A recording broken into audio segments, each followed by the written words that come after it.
था कि उसे मार दिया जाएगा और अपने कत्ल से पहले अपने कातिलों का नाम भी बता रखा था और वो भी अपनी सुरक्षा का पुख्ता इंतज़ाम भी कर चुका था।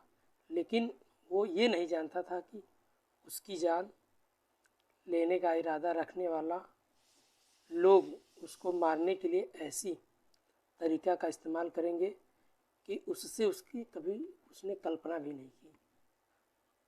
नमस्कार दोस्तों, आदाब, सत श्री अकाल।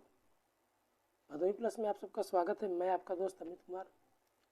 आज हम आपके बीच में एक ऐसे घटना का जिक्र करने वाले हैं जो मुंबई के मटका सिंह सूरज भगत की कहानी, जो बेहद रोचक एवं काफ़ी मज़ेदार है, जिसको सुनने के बाद आप बेहद हैरान रह जाएंगे। आज हम बात करने वाले हैं मटका किंग सूरज भगत को मारने के लिए 14 लाख रुपए का सुपारी दे रखा था। वहीं सुरेश भगत को मटका किंग का कहा जाता था कि वे मुंबई के 3000 करोड़ रुपए के मटका यानी सट्टे में साम्राज्य पर 20 साल से ज़्यादा भी कर रहा था और इसी मटके के धंधे पर कब्जा करने के लिए कुछ लोग उसकी जान के भी दुश्मन बन गए थे। उसे रास्ते से हटाने का भी प्लान तैयार कर चुके थे। सुरेश भगत उसने बचने के लिए पूरा इंतज़ाम कर चुका था, लेकिन उसके दुश्मनों ने उसे मारने के लिए ऐसी हथियार का इस्तेमाल किया जिसके बारे में उसने कभी सोचा नहीं था। जून 2008 का महीना था, दिन था और सुरेश भगत उस दिन किसी काम को सिलसिले से अलीबाग गया था। काम निपटाकर वो सीधे मुंबई लौटना चाहता था, लेकिन उसकी सुरक्षा में चूक होने से कहीं कोई संभावना नहीं थी।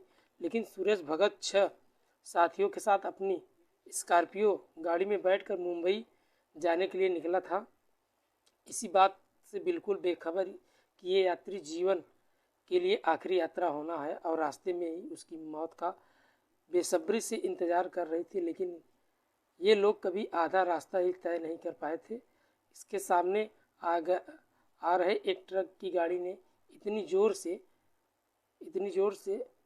ज़ोर से टक्कर मारी कि मटका किंग और उसके 6 साथियों मौके पे ही मौत हो गई। और उसके दुश्मनों ने सोचा था कि वो सुरेश भगत की हत्या को एक दुर्घटना का शक्ल देंगे और मटके को पूरे साम्राज्य का उस पर कब्जा कर लेंगे। लेकिन सुरेश भगत इस खतरे को बचने के पहले ही भाग चुका था और उसने अंदेशा कर लिया था कि उसकी पत्नी जया और उसका छोटा हितेश उसकी जान ले सकते हैं। लेकिन सुरेश ये कभी नहीं जानता था कि जया की दोस्ती गलवी गैंग के बदमाश सुहास रोगों के साथ होगा और वो भी सुहास की मदद से कभी किसी की हत्या करवा सकती है। यही वजह थी कि उसने अपनी ज़िंदगी में रहते मुंबई के क्राइम ब्रांच में पत्नी जया, सुहास रोगों और बेटे हितेश के खिलाफ शिकायत दर्ज करवा रखी थी। और इन सब के बाद जब सुरेश भगत के साथ हादसा हुआ था तो पुलिस ने यह समझने से ज़्यादा देर नहीं लगाया कि ये दुर्घटना नहीं बल्कि एक हत्या है और पुलिस ने ट्रक ड्राइवर को भी गिरफ्तार कर लिया और जिसे 3 लाख रुपए की सुपारी दी गई थी। और जिसने सुपारी दी थी उसका नाम था हरीश मांडकरवीर, जिसे 45 लाख रुपए ये कॉन्ट्रैक्ट दिया गया था। वही गवली गैंग के बदमाश सुहास के साथ जया की दोस्ती सुरेश भगत और मटके के धंधे पर कब्जे के लिए माँ बेटे ने मिलकर उसे रास्ते से हटाने के लिए प्लान तैयार किया था। और 13 जून 2018 को अलीबाग और मुंबई के रास्ते में सुरेश को ट्रक से कुचलवा दिया गया था और सुरेश ने सभी आरोपियों को गिरफ्तार करके जेल भेज दिया। वहीं अदालत उन्हें सज़ा भी सुनाई थी। मटका किंग सुरेश भगत की मौत का बदला लेने के लिए गई 60 लाख की सुपारी थी और सुरेश भगत की हत्या के बाद 12 लाख से ज़्यादा का समय बीत चुका था।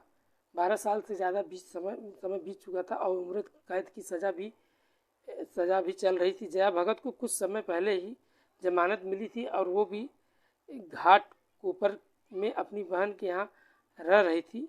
लेकिन मटका किंग और जया के बेटे हितेश भगत की साल 2014 में बीमारी के कारण उसकी मौत हो गई और 18 दिसंबर 2020 को मुंबई क्राइम ब्रांच ने उत्तर प्रदेश के बिजनौर में रहने वाले एक बदमाश अनवर दर्जी को 2 देसी पिस्टल और 6 जिंदा कारतूस के साथ पकड़ लिया और पुलिस इस वक्त हैरान थी। इस बदमाश के कब्जे से 2 औरतों की तस्वीरें मिली, जिसमें एक तस्वीर जया भगत की थी और दूसरी तस्वीर उसकी बहन आयशा की थी।